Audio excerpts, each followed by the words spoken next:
A thunder of jets in an open sky, a streak of gray, and a cheerful... A loop, a whirl, and a vertical climb, and once again you'll know it's time for the adventures of Rocky and Bullwinkle and friends. Starring that supersonic speedster, Rocket J. Squirrel, with his pal Bullwinkle the Moose, and a host of others.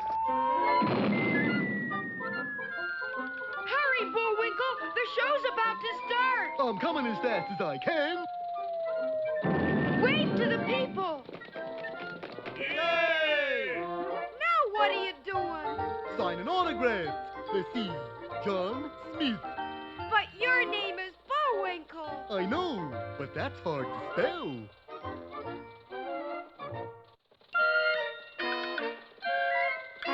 We're gonna have a lot of fun. Come on and join us. Sure, there's always room for one more.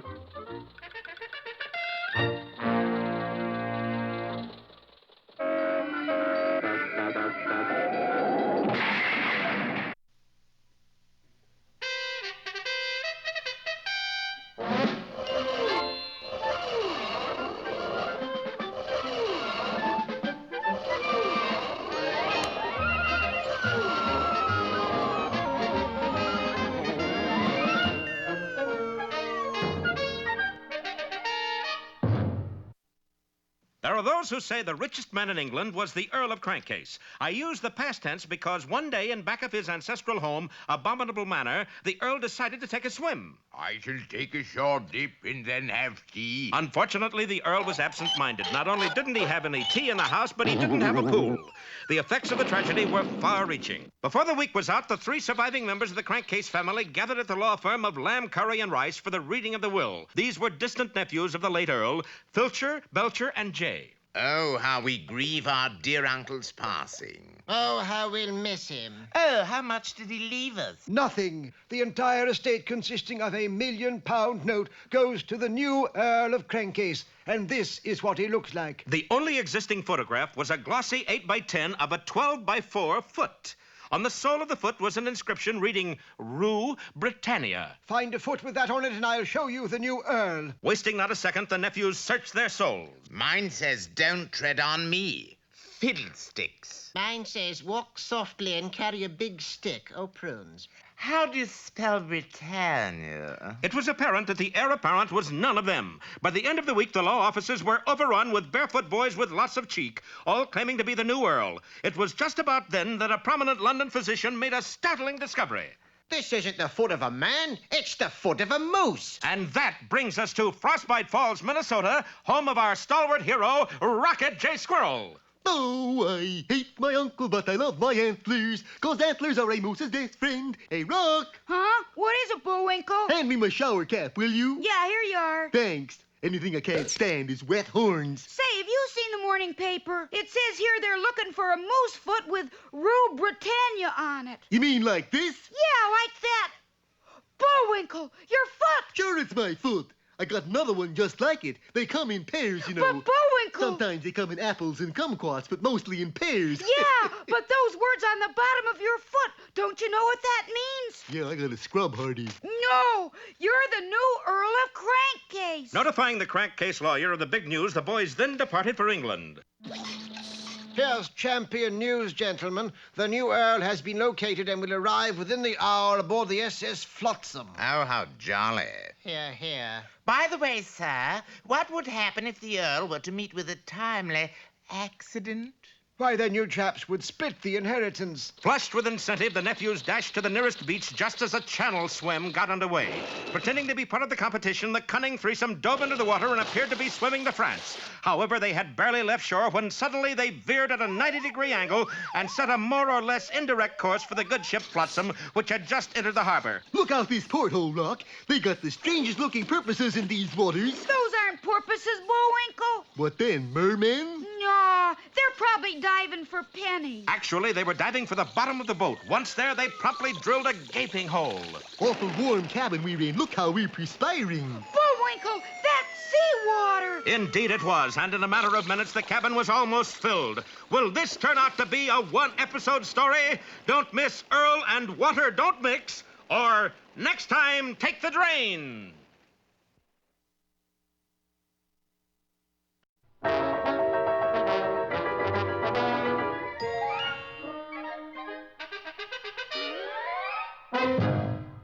And now it's time for... Time for the dancing fool, Bullwinkle. Again?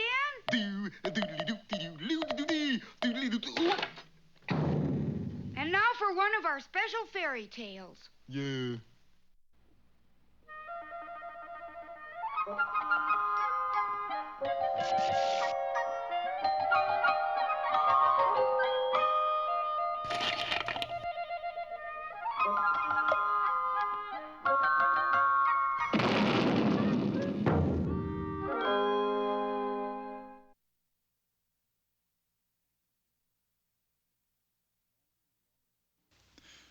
Long, long ago in a kingdom, there was a little chimney sweep who was very, very, very poor. The reason that he was so very poor was that this kingdom had no chimneys. Why, after a whole year of hard work, he showed a profit of only 2 cents, and that had been left to him by a wealthy uncle. He decided to celebrate and do something that he was only able to do 1 day a year: eat. Now, ordinarily, 2 cents doesn't go very far, but if one uses his head and buys wisely... Special, day-old fish, 2 cents. Get 'em while they last. Hey, you want to buy a bag of oysters? No. Sack of shrimps? No. Carton of crabs? No. Ask me if I want to buy a day-old fish. Hey, you want to buy a day-old fish? No, but that's all I can afford, so give me a fresh old one. Sorry, I just sold the last one, but I'm going to give you a 7-day-old fish. Here. With that, an overpowering aroma filled the shop, and the little chimney sweep reeled dizzily and said, What's that odor? What you talk? I don't smell nothing. Now, the young man was hungry, but not that hungry. In 4 quick strides, he reached the doorway, but the fishmonger waved the fish at him and stopped him colder than a mackerel, a 7-day-old mackerel. When he came to, the fishmonger had a strange look in his eye, and he was saying, Hey, kid, this is a magic fish. It has lots of power. Oh, boy. Keep it with you, and you're gonna have a good luck. How much does it cost? Nothing. Just to get it out of the shop. That evening, in his furnished hovel, the little chimney sweep was about to cook the fish when the door opened and a messenger from the palace entered.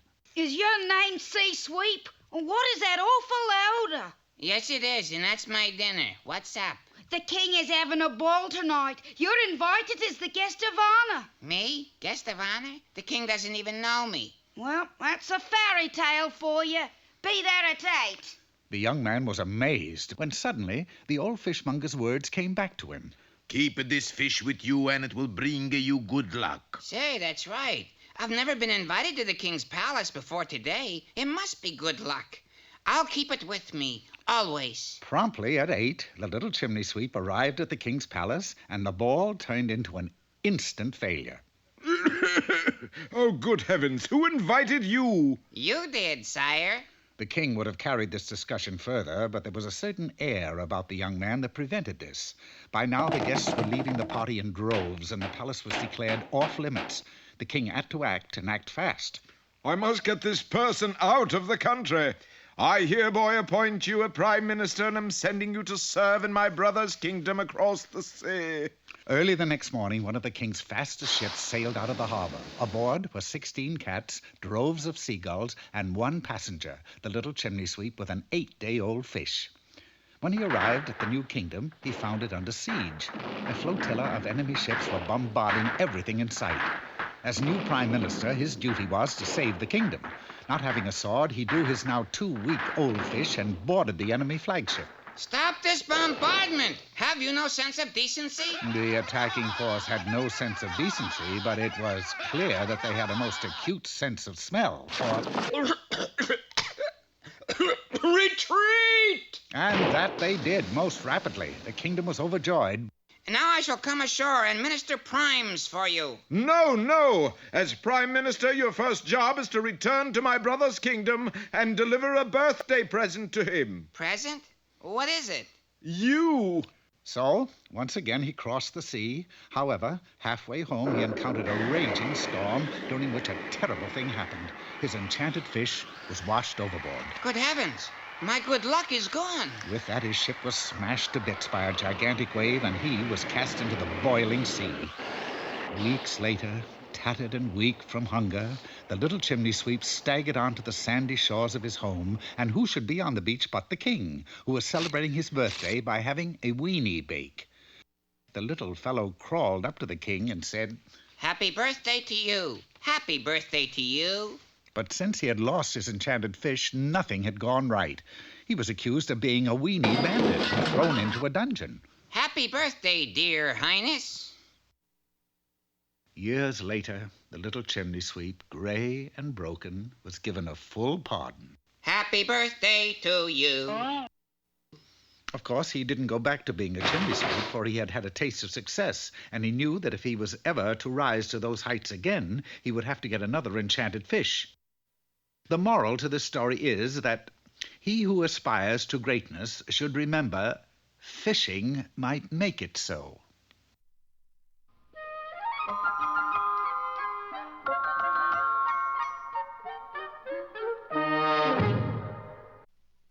That's a pretty strange-looking painting, Bullwinkle. I just paint what I see. Well, what do you see? This is what I see. Hi there, poetry lovers. We got a real treat in store for you today. A special guest, Mr. Peter Piker.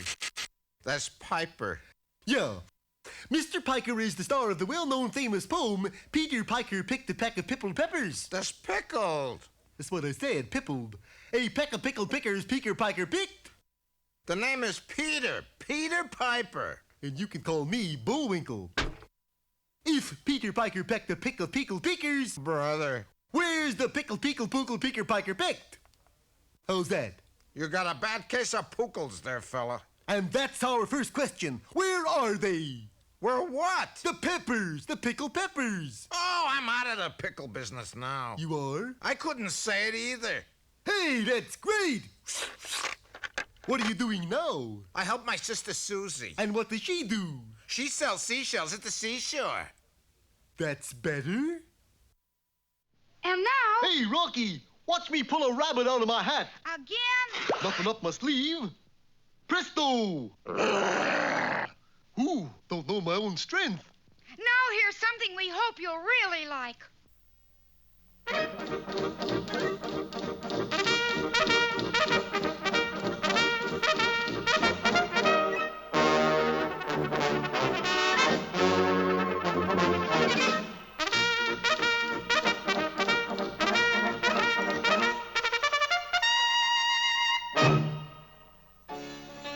Mush! That cry echoing over the frozen north meant one of two things. A dog team was on the run, or there was oatmeal for breakfast. The man who cried mush for the Canadian Mounted Police was Constable Dudley Do-Right, for it was his job to serve the post commander breakfast. Inspector Fenwick, sir. I have your mush here. Oh, good morning, Do-Right. Set the oatmeal on my desk and watch out you don't trip on that shag rug.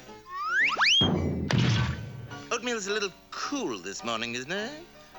Inspector Fenwick had given 30 years of his life to the service. Then he quit the gas company and joined the Mounties. Here, Do-Right, you handle roll call today. And oh, this time look out for that shag rug. Roll call was part of the post daily routine. Each morning, the Mounties would stand at attention on the parade grounds and state what kind of rolls they wanted with breakfast. How about it, Earnshaw? Kaiser. Check. Renfrew? I think I'll have a bagel. Do-Right was about to put down another check when the flow of ink became sluggish. Oh, a pox on these pens. Flicking the instrument, Dudley sprayed ink all over Renfrew's face. But neither he nor anyone else took notice of it. What's more, as he went down the line, he continued flicking the pen. By the time Inspector Fenwick came out to review his troops, every last man was covered with ink spots. Good morning, men. I shall now give you your orders for the day after I clean the specks off my glasses. But, sir, you're not wearing specs. Well, if I'm not, then an epidemic has broken out. Oh, mother of pearl, you're right. Quick, everybody into sick bay. Within minutes, the post hospital was filled to capacity. Unfortunately, Dudley had decided to sterilize the thermometers by putting them in boiling water. What is Nelson's temperature? 182. Little high, isn't it? Well, he's sick. Oh, yes. Do right. You and I are the only ones who haven't been hit. You have to reach the trading post at Quebec and bring back a miracle drug. Quebec was only a block and a half away, but this was summer, and Canadian summers can be mighty cold. To make it worse, a blinding snowstorm blew up from the Rockies and the Bullwinkle. The only way I'll get through is with a dog team. It is here that the villain enters our melodrama. This despicable-looking creature is Snidely Whiplash, proprietor of a cut-rate dog team store. So you see, sir, if I don't get the miracle drug, the Corps will perish. If I got the miracle drug, I could sell it to the Corps for a fortune. Amount, you have touched my heart with your tender tale of woe. I shall equip your sled with two of my stoutest canines, Frick and Frack. What type of dogs are they, kind sir? Malamute Chihuahuas. Can they pull a sled? Listen, who do you think pulls Santa's sled every Christmas? Dudley wasted no time in hitting the trail to Quebec. On Frick, on Frack! But the wily Whiplash was determined to see that he never got there. I'll hit him off at the pass. The pass was the only way of getting through Horace Heights, a tortuous series of snow-covered peaks that defied penetration and Dudley Do-Right. I must get through, I must! Just a moment, Mountie! Out of my way, sir, this mail must go through! What? You'd run over Santa Claus? Santa dresses in red, you're wearing black. I'm in mourning. Rudolph got it in the antlers. Bad show. What can I do for you? I must have your sled and dog so that I can open Santa Claus Lane. But without them, I'll never find Quebec. Quebec is just over the horizon. But what Whiplash pointed to was the brink of an 8,000-foot cliff. Dudley debated his position, but then who could doubt Santa Claus? Off he went, out he went, and down he went. Now all I have to do is go to the trading post and pick up the miracle drug. On Frick! On Frack! Whiplash was in for a severe disappointment, for Dudley, now in the shape of a gigantic snowball, was avalanching his way down the mountainside. He made it to the trading post just as Whiplash stepped up to the counter and said, "A bottle of miracle drug." To go! Whiplash had a terrible case of whiplash, and Dudley had the miracle drug. I'm back, sir. Do-Right, you've got the drug. Quick, man, before the disease hits us, we must take the medicine. And they each downed a quarter of a bottle. There. Now we'll give it to the others. But just then... Inspector, the men and I, we just took our Saturday night baths and the spots came off. They were ink. Oh, thank heaven. Do-Right, it's all over. The crisis is past. You're right, sir. Our troubles are over.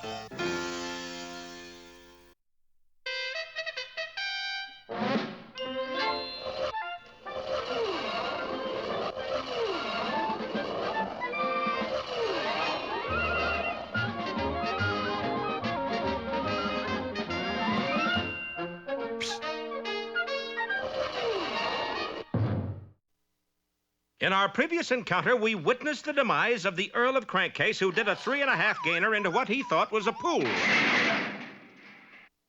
Naturally, this meant that a new Earl had to take his place. And this is what he looks like. He has the foot of a moose with the inscription, Rue Britannia. He not only had the foot of a moose, he was all moose and a yard wide. Bullwinkle, you're an Earl! Cod-liver or castor? However, just prior to closing, we learned that the 3 rascally nephews of the former Earl were determined to get the inheritance themselves. And as our hero's ship entered the harbor, it was met by the aforementioned trio, who promptly drilled a hole in her bottom. Bullwinkle, this ship is sinking! Curious, what would cause an odor like that? Sinking! Oh. Indeed it was. It looked like the boys were gooners. That's gooners. Fortunately, though, the SS Flotsam settled easily into only 3 feet of water due to a handy sandbar. For the second there, I thought we were gooners. That's goners. Oh. Like all good luxury liners, this one, too, was equipped with an extra long gangplank, one that enabled the passengers to make it safely ashore. Now what, Rock? Now we head for the law office of lamb, curry, and rice to claim the inheritance. If we can get a cab. Luck was with them and against them, for although they succeeded in getting a cab, they also got 3 drivers. 3 drivers? That's funny. I don't know. Sounded like a pretty straight line to me. No, I mean, I think we've seen those fellas before. Yeah, probably in another episode. Are you sure we've got the new Earl? Who cares, so long as the meter's running? I know. Make him show the inscription on the bottom of his foot. Capital idea. See other foot for inscription. Sure enough, on the other sole were the words, Rue Britannia. It's him, all right. Quick, smash the car into a brick wall and we'll be rid of him. But they were in a wall-less section of London, and so were forced to come up with another plan. Taking the first road out of town, they pulled to a stop 3 days later at the very brink of the White Cliffs of Dover. That's when Rocky and Bullwinkle became suspicious. Gee, you'd think we'd be at the lawyer's office by now. Relax, they're probably taking a shortcut. Maybe so, but we better find out. Say, fellas, why are we stopping? We're going to have the car washed. Yes, you chaps sit right where you are. This'll only take a moment. The plan was obvious. Sneaking to the rear of the cab, the three scallywags prepared to push it over the edge with our boys still inside. But a small squirrel and a large moose were quite a load. I say, chaps, push! We are pushing. But although it was perched halfway over, the cab wouldn't budge. Oh, fiddle-de-dee. Let's just haul them out and toss them over. And so they jumped into one side of the cab just as Rocky and Bullwinkle came out the other. Let's give him a hand, Bullwinkle. The change in weight was all it took. That's the craziest car wash I ever seen. Well, we can't fool around any longer. Let's get to the lawyer's office. And eventually they did. There's no doubt of it. Your foot and the foot in this photo are one and the same. Congratulations, you are the new Earl. Good. Can I have the £1,000,000 note now? Not just yet. You see, according to the will, you must live in the ancestral home for 1 week. Ancestral home? Yes, Abominable Manor. Shucks, I've been living in an abominable manner all my life. Yes, but not with 3 desperate wet nephews to contend with. Will Bullwinkle survive? We'll find out in Moose Gets the Juice or Morning Becomes Electrocuted.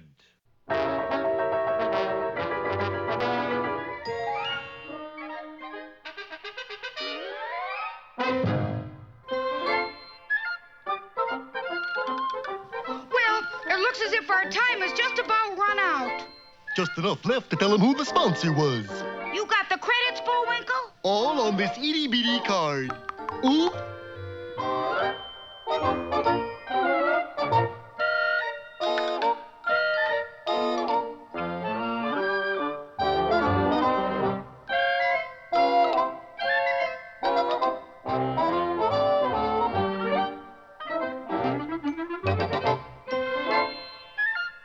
We're late again, Bullwinkle. Right. Bye now. See you next time.